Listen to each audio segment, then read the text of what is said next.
Hi everybody, this is Joyce of Miss Joyce Tarot, and today I would like to talk about masculine and feminine energy, gender roles, and what that all means, and to kind of tie it into what I do with tarot. A lot of times during my general daily tarot readings, I will pull a king or a queen or the Empress card, the Emperor, and I will say that for the general collective, today is a day to tap into that energy. And when I pull a queen, for instance, or the Empress, that doesn't mean that this energy is only for women. And when I pull a king or the Emperor card, or any other card that is associated with masculinity, I'm not just talking to men.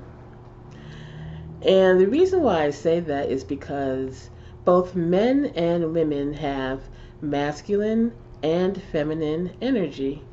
So this is something I've been really wrestling with and thinking about for a long time in terms of what is masculine and what is feminine? And is that really the way we are as we are born, or is that something that we are taught by society?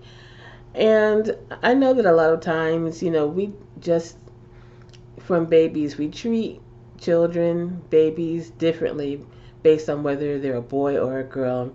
We dress them in certain colors based on their sex. We buy them certain toys. We buy boys, balls and trucks and things of that nature. And girls, we buy dolls and little cuddly things. And we may put boys and girls in certain sports based on their gender. And hopefully that is getting better as time goes on, that people are becoming more aware that we don't necessarily have to treat boys and girls differently. One time I was on Facebook and I was in a group and I made a comment. I don't comment on that group a lot. And one time I did comment, and from my profile picture, someone thanked me for the comment. And they were like, "Thanks, man," or because I think because my hair is short and I don't wear makeup at this point. But I think in some ways women are still expected to look a certain way, and which is interesting. I've kind of run the gamut in terms of my look. I've done the weave, I've done the makeup, I've done, wigs or chemicals to straighten my hair. I actually had dreadlocks for a very long time, and they were very long. They were past my waist. I could actually sit on them if I wanted to, But so I've run the gamut, and right now I'm doing the natural hairstyle, keeping it short, and that kind of thing. But I just think it's interesting, what people consider to be male and what people consider to be female, and how much of that is society. Um, there was a time when I first got, I was a young woman, first married, first having children, and I decided I wanted to stay home with them until they got to be a certain age, school age, and I wanted to be home with them. And I did that, and people, I actually got actual criticism for that, for staying home with them. Or why would you do that? You're educated. I have a college degree. Why would you stay home with your kids? That's just backwards. And so in that case, being so-called feminine, was looked down upon. And there were at one time in our American society, staying home with the children was common, and going to work was not common. But now it's with the women's movement, back in, years ago, decades ago, when that first really started going strong, going to work was the thing. And, it kind of spun the balance to the point where being a woman and wanting to do traditionally women things was looked down upon, which is interesting, by women, and as well as men. And so that's why I don't necessarily align myself with so-called women movement or feminism or anything of that nature. I think that gender roles can be fluid. Men can exhibit female traits, and women can exhibit male traits. Um, Although I must say that I do think that as humans, our species has two different sexes. We have male and we have female, and our bodies are different. And at least during the puberty and teenage years and most of our lives, our hormone balance is different from each other, and so we do naturally express ourselves differently. Functionally, men can't have children and women can't impregnate the opposite sex. So we do have different functions, bodily functions, and of course there are other things too that are completely different that one sex can't do it and the other can. But in terms of our emotional and spiritual makeup, I think that we both can exhibit similar qualities. Men can be nurturing. You look at, there are men out there who are single fathers and they nurture their kids, and they may do it differently than a woman does, but they can bring out what someone might call a maternal instinct. They're concerned about their children. They're watchful. They may or may not do it in a masculine way. I don't even know what that is. I don't understand what that is anymore at this point. We just be a human being nurturing your child is that, if that's maternal, then that's maternal. That may be a feminine quality. And women, of course, can be leaders. They can be logical. They can make decisions like a man, and as well as a man can.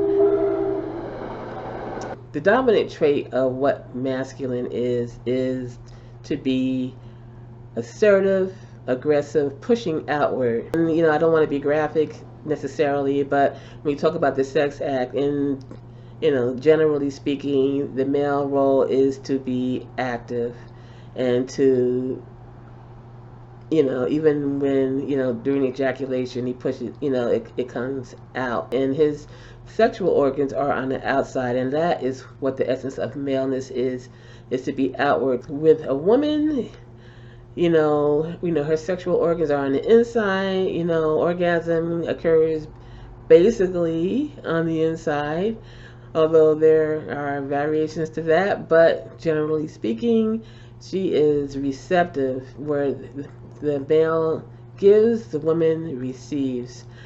And that is what femininity and masculinity is. And when I talk about tapping into the masculine energy, is the energy of being forward, being assertive. I don't want to say aggressive, because sometimes aggressive tends to have a negative connotation, but there's nothing wrong with being aggressive, but pushing outward. It's also associated with logical functions of the mind, thinking and making decisions. When I say tap into your feminine qualities, I'm mostly talking about being more emotional, being more intuitive, being receptive, being compassionate, being nurturing. And neither one of these qualities is better than the other, and they're equal. They're both important. You need both, and even within ourselves, we need both. Having only feminine qualities is not beneficial. To be squishy and emotional and intuitive, and not using your logic, and not using your leadership qualities, not thinking for yourself, or trying always being receptive. That is not what you want to be. You don't always want to be masculine, where you're pushing out, you're being logical, when you're not into your heart space and you don't feel anything and everything is done based on logic and not with your heart. You don't want to be either one exclusively.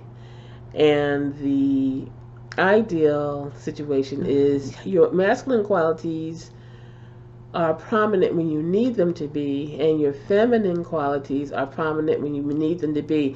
You don't have to be a balance of both all the time. You don't have to be like gender neutral all the time. You can be one or you can be the other when you need to be, and you can be a man or you can be a woman. You can be a man.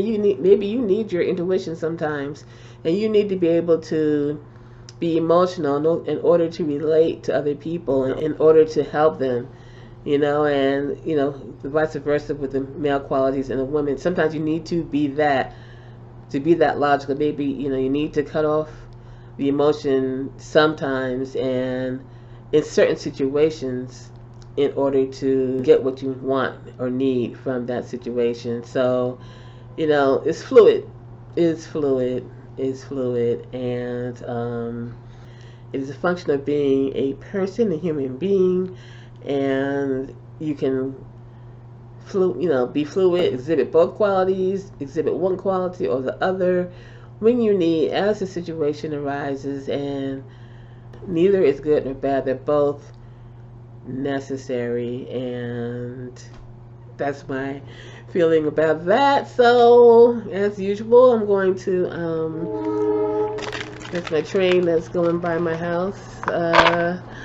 I'm going to pull a card, although I think that, what I said was pretty self-explanatory, but I'm going to consult the cards to see if there's anything else that Spirit would like for me to say in terms of what we can do with our male-female qualities, and how men and women can incorporate masculine and feminine qualities in their lives. And the card is the Ten of Wands. So we need to put down the burden of having to represent our gender or our sex. Sometimes women feel as if they can't be a certain way. They can't wear their hair like I do, because they're going to be looked at as being too masculine, or they need to wear makeup all the time, or they have to present themselves a certain way. And men may feel the same way about how they present themselves. They always have to be tough. They always have to be strong. They can't be emotional. If they're emotional, then they're going to be seen as weak. And so we put on the burden of our sexuality, and we carry the weight of that around. And doing that prevents us from being our authentic selves. So you can put down that burden. You can be a human being. You can, you have a male body, you have a female body, and it doesn't matter how, the way you express yourself is the way you express yourself, and it doesn't have to be labeled as male, female, masculine, feminine. You can tap into what is so-called masculine energy or so-called feminine energy, and it's okay, because you are human and you can express what is needed and what is authentic to you. So thank you for listening.